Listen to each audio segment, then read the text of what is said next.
Assalamualaikum warahmatullahi wabarakatuh. Alhamdulillah, nahmaduhu wa nasta'inuhu wa nastaghfiruh wa na'udzu billahi min syururi anfusina wa min sayyiati a'malina. May yahdihillahu fala mudhillalah wa may yudlilhu fala hadiyalah. Asyhadu an la ilaha illallah wahdahu la syarikalah wa asyhadu anna Muhammadan abduhu wa rasuluh sallallahu alaihi wasallam la nabiyya ba'dah.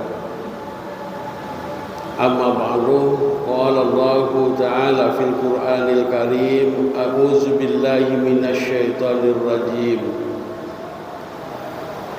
Walaqad zara'na li jahannama katsiran minal jinni wal ins lahum qulubun la yafqahuna biha wa lahum a'yunun la yubsiruna biha wa lahum azanun la yasma'una biha ulaika kal an'ami bal hum adall ulaika humul ghafilun. Shadaqallahul azim. Aku berlindung kepada Allah dari gangguan syaitan yang terkutuk. Sesungguhnya akan kami penuhkan jahanam itu dengan kebanyakan manusia dan kebanyakan jin dan manusia. Orang-orang itu mempunyai hati tetapi tidak menggunakan hati untuk memahami ayat-ayat Allah. Orang-orang itu mempunyai mata tetapi tidak digunakan untuk melihat tanda-tanda kebesaran Allah. Orang-orang itu mempunyai telinga untuk mendengar tetapi tidak menggunakan telinganya untuk mendengar ayat-ayat Allah. Ulaika kal an'am. Orang-orang itu seperti binatang, balhum adol, bahkan lebih sesat lagi dari binatang-binatang itu. Ulaika humul ghafilun. Sesungguhnya orang-orang itu adalah orang-orang yang lalai. Bapak-bapak dan ibu-ibu seluruh jamaah yang dimuliakan Allah, melalui ayat ini setidak-tidaknya Allah mempermaklumkan kepada kita sekalian bahwa manusia di dalam hidupnya ada tentu yang menerima ajaran Islam dengan baik dan melaksanakan ketaatan dengan maksimal dan sempurna.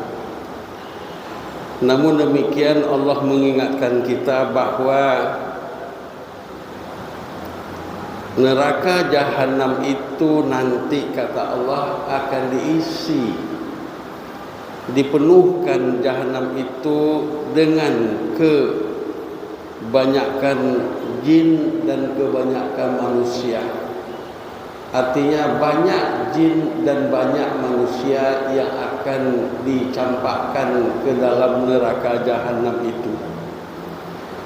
Kenapa jin dan manusia itu dijadikan sebagai penghuni jahanam? Setidaknya disebutkan di sini satu yang punya hati tetapi tidak digunakan untuk memahami kebenaran yang diberikan Allah. Dianugerahi penglihatan tapi tidak mau menggunakan penglihatan untuk melihat tanda-tanda kebesaran Allah. Diberi, dilengkapi oleh Allah pendengaran, tapi pendengaran tidak digunakan untuk mendengar kalam-kalam Allah yang mengajak kepada kebenaran itu. Ulaika kal an'am, orang-orang itu adalah bagaikan binatang-binatang yang banyak. Ibnu Katsir di dalam tafsirnya mengatakan bahwa ulaika kal an'am, mereka adalah bagaikan seperti binatang. Itu setidaknya ada 4 perilaku kehidupan orang itu secara empirik di dalam kehidupan dunianya. 1, karena mereka tidak mau mendengar kebenaran. Tidak mau mendengar di sini tidak hanya sekedar menggunakan telinga, tetapi mendengar di sini adalah menangkap dengan telinga lalu menerima apa yang ditangkap oleh telinga itu, lalu diterima dengan keyakinan, lalu kalau mengatakan itu penerimaan iman, maka dia akan menjelajah pada hati, menjelajahi ucapan, dan menjelajahi pula perilaku. Jadi mendengar tidak hanya sekedar mendengar dengan telinga, tetapi dalam artian menangkap telinga sebagai alat penangkap pendengar, tetapi diterima oleh hati, pikiran, dan perasaan, diucapkan oleh lidah, ikrar di dalam kehidupan, lalu nanti menjelma melalui perilaku dan perbuatan. Yang kedua, kenapa mereka disebut seperti binatang? Yang kedua, kata Imam Al-Marawi, mereka tidak membela kebenaran. Ya, katakanlah kebenaran Al-Quran, kebenaran Allah Subhanahu wa Ta'ala sebagai sembahan, kebenaran Rasulullah sebagai utusan Allah, kebenaran Al-Quran sebagai wahyu yang di situ terhimpun. Manakala terjadi penghinaan-penghinaan terhadap agama Islam, penghinaan terhadap Allah dan Rasulullah, penghinaan terhadap Al-Quran, sunnah Rasul dan lain sebagainya, tidak tertarik sekalipun, tidak terpanggil sedikit pun untuk menegakkan kebenaran.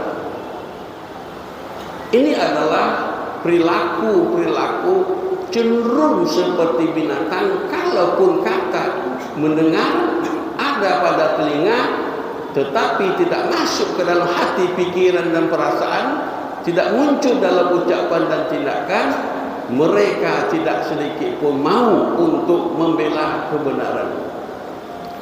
Lalu yang ketiga, mereka tidak melihat petunjuk-petunjuk yang telah disampaikan oleh Allah untuk dijadikan sebagai petunjuk dalam kehidupan.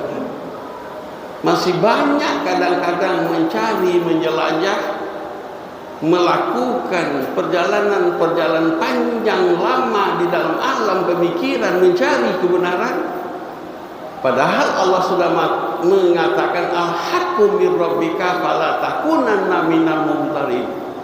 Kebenaran mutlak itu dari Allah Tuhanmu, kamu jangan sampai menjadi orang yang ragu, tidak perlu lagi berkelana kemana-mana. Kebenaran itu ada dalam Al-Quranul Karim. Yang terakhir, orang-orang itu dikatakan seperti binatang adalah karena mereka hanya menggunakan seluruh potensi-potensi yang ada pada dirinya, memanfaatkan seluruh peluang-peluang yang ada dalam kehidupannya hanya untuk mempertahankan kehidupan duniawi semata. Seperti binatang hanya mempertahankan kehidupan duniawi, barangkali orang-orang yang dikatakan seperti binatang hanya memanfaatkan kehidupan untuk duniawi, mungkin makan, minum, pakaian, perumahan, kendaraan, kedudukan, kekuasaan, hobi, dan bakat, seluruhnya digunakan hanyalah untuk berpoya-poya, untuk kehidupan duniawi semata-mata, tidak ada sedikit pun cantelnya untuk kehidupan akhirat kelak. Bal hum adall, Bahkan kata Allah, orang-orang itu justru lebih sesat dan hina lagi dibanding dengan binatang. Kenapa? Binatang saja ada yang memang patuh terhadap tuannya, patuh terhadap bosnya. Ada sebagian yang mau disuruh, berhenti dilarang, walaupun kepatuhan binatang sebatas insting, ghoriza, sebatas pembawaannya. Yang orang yang memelihara binatang-binatang yang buas dan ganas tetap harus waspada, sebab kalaupun patuhnya mungkin seketika di kesempatan yang lain keganasan dan kepuasannya tidak mustahil akan muncul karena dia adalah binatang. Tetapi manusia yang justru lebih sesat lagi dari binatang. Kenapa? Karena orang itu dituntut untuk patuh beribadah kepada Allah. Jangankan untuk patuh beribadah kepada Allah, justru ada mereka yang justru membelakang dan mempersekutukan Allah. Kesimpulan bahwa sesungguhnya manusia kalau patuh kepada Allah akan mendapatkan kemuliaan lebih mulia dari malaikat-malaikat yang taat-taat itu. Sebaliknya manusia kalau durhaka kepada Allah, bahkan dia lebih hina dari binatang-binatang yang tidak kita ketahui cara ibadahnya itu. Mudah-mudahan ada manfaat untuk saya, kalau mungkin untuk kita bersama. Billahi taufiq wal hidayah. Wassalamualaikum warahmatullahi wabarakatuh.